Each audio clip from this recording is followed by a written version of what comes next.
जय हिंद स्टूडेंट, उम्मीद करता हूं आप सभी स्वस्थ, मस्त, खुश और सुरक्षित होंगे। आज के वीडियो में डिस्कस करेंगे सीटेट के पेपर लीक को लेके, इसके अलावा आरआरबी की तरफ से असिस्टेंट लोको पायलट पर क्या अपडेट आ रही है उस पर भी अपडेट लेंगे। इसके अलावा पेट 2023 मुख्य सेविका और वीडियो एग्जाम से भी अपडेट है, उस पर भी अपडेट लेंगे।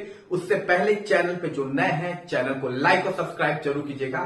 सबसे पहले राम महोत्सव की ढेर सारी आप सभी को शुभकामनाएं। आज राम जन्मभूमि पे पूजन होगा, ठीक है, मूर्ति की प्राण प्रतिष्ठा होगी, तो ये एक बहुत अच्छी खबर है।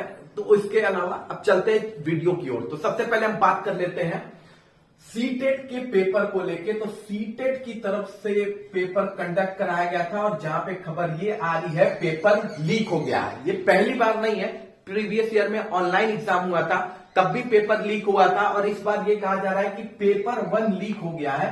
पेपर 2 की उतनी अपडेट नहीं है, लेकिन पेपर 1 लीक हुआ है और एग्जाम से पहले ही वो व्हाट्सएप और बाकी अलग अलग ग्रुप में अच्छा खासा प्रिंट होकर सबके पास अवेलेबल हो गया था। अब देखिए इस पर क्या होता है क्या नहीं होता है, लेकिन ये बड़ी खराब खबर है, या कह सकते हैं इस देश का दुर्भाग्य है कि एक क्वालिफाइंग पेपर में भी नकलची पकड़ा रहे हैं और पेपर लीक हो जा रहा है। 150 में 90 नंबर इसमें पाना रहता है। ये जस्ट एक क्वालिफाइंग पेपर है, इससे कोई नौकरी मिलती नहीं है, ठीक है, बिल्कुल वैसे जैसे एक पेट का एग्जामिनेशन है। लेकिन यहां पे भी नकलची पकड़ा रहे हैं, क्योंकि केवल पेपर लीक नहीं हुआ है बल्कि दूसरे लोग दूसरे की जगह बैठ के पेपर दे रहे थे, ठीक है, लड़की हो चाहे लड़का हो सब प्रॉपर पकड़ाए हैं। ऐसा नहीं है कि केवल लड़के पकड़ाए हैं, लड़कियां भी इसमें बहुत अच्छे से बढ़ चढ़ कर हिस्सा ली रखी थी। तो दोनों ओर से पकड़ाया गया है, पेपर भी लीक की बात की जा रही है। अब इस पे हो क्या सकता है, तो ज्यादा से ज्यादा देखिए सीटेट का पिछली बार जो पेपर हुआ था, या मैक्सिमम जब भी सीटेट का पेपर होता है तो हमेशा आता है कि यहां से लीक हो गया वहां से लीक हो गया। सीबीएसई का इतिहास रहा है, यूजीसी का, केंद्र का, कभी भी इस पर कोई भी संज्ञान खास लिया नहीं गया है, जबकि हमें मॉडिफाइड करना चाहिए अगर ऐसी बातें आ रही है। पिछली बार में क्या हुआ था, जिन जिन सेंटर पे पेपर लीक हुआ था उन सेंटर का पेपर कैंसिल कर दिया गया था, इसके अलावा कुछ भी नहीं किया गया था। तो अब देखिए अभी तक फिलहाल सीबीएसई की तरफ से कोई, यूजीसी की तरफ से कोई नोटिस आई नहीं है। जब तक कोई केंद्र की तरफ से जवाब नहीं आता, सरकार की तरफ से जवाब नहीं आता, तब तक कुछ कहा नहीं जा सकता कि पेपर फिर से होगा कि नहीं होगा। हालांकि बच्चे ट्विटर कैंपिंग कर रहे हैं और मेरे ख्याल से पेपर होना भी चाहिए। अगर बात की जाए तो आज आप कहते हैं जब उसमें कि डिजिटल का जमाना है, तो आजकल तो आप जानते हैं फटाक से पेपर ट्रांसफर हो जाता है यहां से कहीं भी। तो पेपर या तो कंप्लीट कैंसिल होगा या फिर सेंटर जिस सेंटर पे हुआ है उस पर होगा। ये देखिए अभी तक कोई फिलहाल नोटिस, जब तक मैं वीडियो बना रहा हूं कोई भी नोटिस नहीं आई है कहीं से भी, ठीक है। अगर नोटिस आएगी तो मैं कम्युनिटी में डाल दूंगा, आप वहां चेक कर सकते हैं। लेकिन ये दुर्भाग्यपूर्ण है कि क्वालिफाइंग पेपर भी आप लोग ईमानदारी से नहीं दे पा रहे हैं। सब कुछ हम सरकार पर जिम्मा नहीं डाल सकते, स्टूडेंट वैसे हैं, स्टूडेंट की भी जिम्मेदारी है, आखिर आप भी वैसे है ना, चीटिंग तभी तो हो रही है। चलिए अब अगली बात कर लेते हैं आरआरबी एएलपी भर्ती को लेके। तो रेलवे की तरफ से जो देखिए भर्ती निकाली गई थी 5000 प्लस पद पर असिस्टेंट लोको पायलट की, जिसके वजह से ट्विटर कैंपिंग करना पड़ा। और आपको यहां सीखना होगा, खासकर मुख्य सेविका के बच्चे और वीडियो के बच्चों को, कि देखिए क्या होता है जब बच्चे यूनाइट होते हैं। 2.2 मिलियन के आसपास ट्वीट किया गया था और इसके बाद से पूरे रेलवे में हड़कंप मच गया। ऑफिसरों ने बकायदे बच्चों को, कुछ बच्चों के जो भी अपना एसोसिएशन है उनको बुलाया, उनसे बात की, इश्यू क्या है। बच्चों ने बोला कि 5 साल में इतनी कम भर्ती आखिर क्यों आई है, आज तक रेलवे के इतिहास में इतनी कम भर्ती असिस्टेंट लोको पायलट की नहीं आई है। तो अफसरों की तरफ से कहना यह था कि इस साल से हर साल इसकी एएलपी की भर्ती आएगी, पर इसकी कोई गारंटी तो नहीं है ना भैया। चुनाव है तो तुम बोल रहे हो चुनाव हट जाएगा तो तुम नहीं बोल, पलट गए तब। तो बच्चों का कहना यह था कि नहीं, पूरी भर्ती आनी चाहिए, अच्छे अमाउंट में आनी चाहिए और इसके अलावा एज रिलैक्सेशन मिलना चाहिए, क्योंकि आप 5 साल में भर्ती निकाल रहे हैं। बहुत से बच्चे जो 25-26 साल के थे उस टाइम में और वो इसकी प्रिपरेशन कर रहे हैं, वो अब ओवर एज हो गए हैं। तो फिलहाल जो भी ऑफिसर्स थे उन्होंने बच्चों को समझाया और कहा कि ठीक है हम इस पर देखते हैं। तो मैं भी उम्मीद है, हो सकता है आपका एएलपी का रिवाइज एक बार फिर से रिक्रूटमेंट आए, जिसमें आपको पोस्ट भी बड़ा मिलेगा और शायद एज में रिलैक्सेशन में मिलेगा। तो एक बहुत बढ़िया खबर है। तो ये चीज मुख्य सेविका और वीडियो के बच्चों को भी देखनी चाहिए कि यूनिटी में कितनी पावर होती है, ठीक है।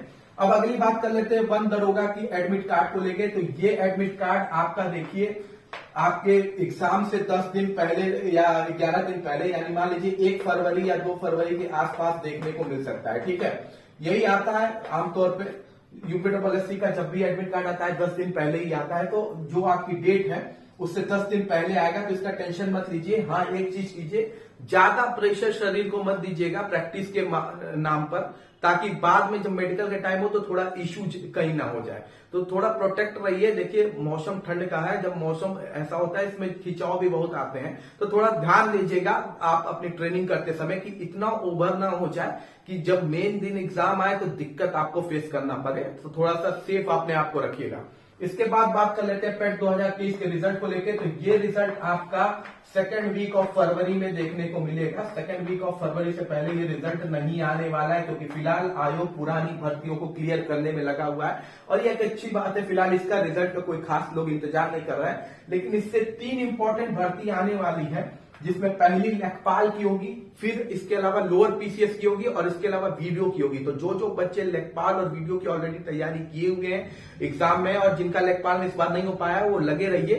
लगभग 5000 के आसपास आपको ये भर्ती देखने को मिलेगी। वीडियो की 1500 के आसपास आपको हो सकता है भर्ती देखने को मिले, और जो लोअर पीसीएस की है वो लगभग आपको 500 के से प्लस में ही भर्ती देखने को मिलेगी।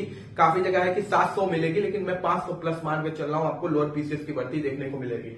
इसके अलावा बात कर लेते हैं जरा वीडियो के बच्चों को। भैया वीडियो के बच्चों के लिए एक आवश्यक सूचना यह है कि 24 जनवरी को सब बच्चे शायद आयोग जा रहे हैं, ऐसा प्लान बनाए कि आयोग जाने वाले हैं। तो एक अच्छे खासे अमाउंट में आप आयोग पहुंचिए, और वहां अपना इस बार ऐसा नहीं कि इस डेट को आ जाएगा, एक फाइनल डेट लेके आइए कि किस डेट को हमारा रिजल्ट डिक्लेयर होगा। क्योंकि जितना डिले यहां होता जाएगा उधर आपका लग जाएगा चुनाव का दिक्कत शुरू हो जाएगा। ये कोई इश्यू नहीं है कि चुनाव में रिजल्ट नहीं डिक्लेयर हो सकता है, आपका आचार संहिता लगने के बाद भी पुराने रिजल्ट डिक्लेयर किए जा सकते हैं। लेकिन वहां प्रॉब्लम ये होती है कि ज्यादातर जो ऑफिसर्स होते हैं वो लग जाते हैं चुनाव के काम में, उनकी ड्यूटी लग जाती है, जिसकी वजह से काम बहुत स्लो हो जाता है। तो हमें कोशिश ये करनी है कि डीवी का रिजल्ट फरवरी में कभी भी आ जाए, फरवरी में डीवी का रिजल्ट भी आ जाए, और डीवी कंडक्ट भी कोशिश हो कि हो जाए मार्च से पहले।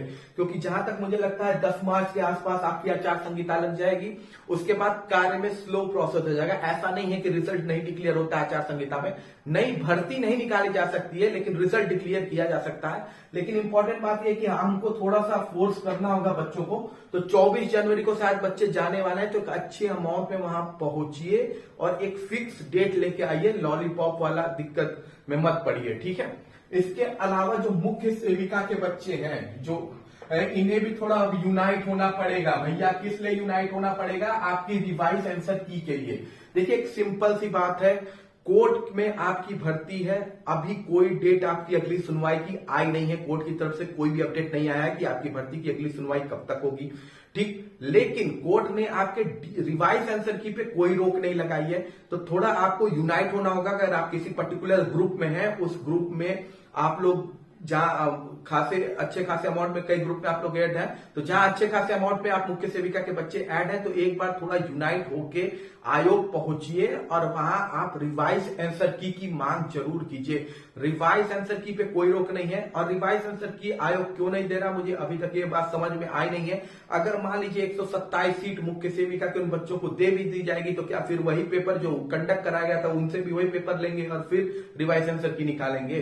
तो रिवाइज आंसर की पे कोई रोक नहीं है। तो रिवाइज आंसर की तो कम से कम दे दें, एक स्टेप कंप्लीट करते जाए, ताकि फैसले आने तक हमारे पास जस्ट रहे कि हमें डीवी का रिजल्ट चाहिए, ठीक है। डीवी का रिजल्ट, हालांकि उन्होंने रिजल्ट कहा, ये भी नहीं कहा डीवी का रिजल्ट। जो हम लोग मान लेते हैं कि डीवी का ही रिजल्ट पे रोक है, तो चलिए भैया वो कम से कम एक स्टेप तो हमारा पूरा रहेगा कि रिवाइज आंसर की आई हुई है, ठीक है। तो ये बड़ी जरूरी है। और बाकी काफी लोग कह रहे थे कि कट ऑफ ये हो रहा है, काफी लोग ये कट ऑफ कह रहे हैं, काफी लोग वो कट ऑफ कह रहे हैं। तो देखिए कट ऑफ फाइनल कोई भी नहीं बता सकता है जब तक आपकी रिवाइज आंसर की नहीं आती, क्योंकि रिवाइज आंसर की में क्वेश्चन में नंबर आपके बढ़ भी सकते हैं, घट भी सकते हैं, ठीक है। कुछ कहा नहीं जा सकता। तो कोई फाइनल कट ऑफ अभी आपको बता रहा है तो वो एकदम एग्जैक्ट कट ऑफ नहीं है, तो उस पर आप ज्यादा चिंता मत कीजिए। फिलहाल आपका फोकस होना चाहिए कि रिवाइज आंसर की कैसे लाई जाए, और इसके लिए आपको थोड़ा यूनाइट होना पड़ेगा।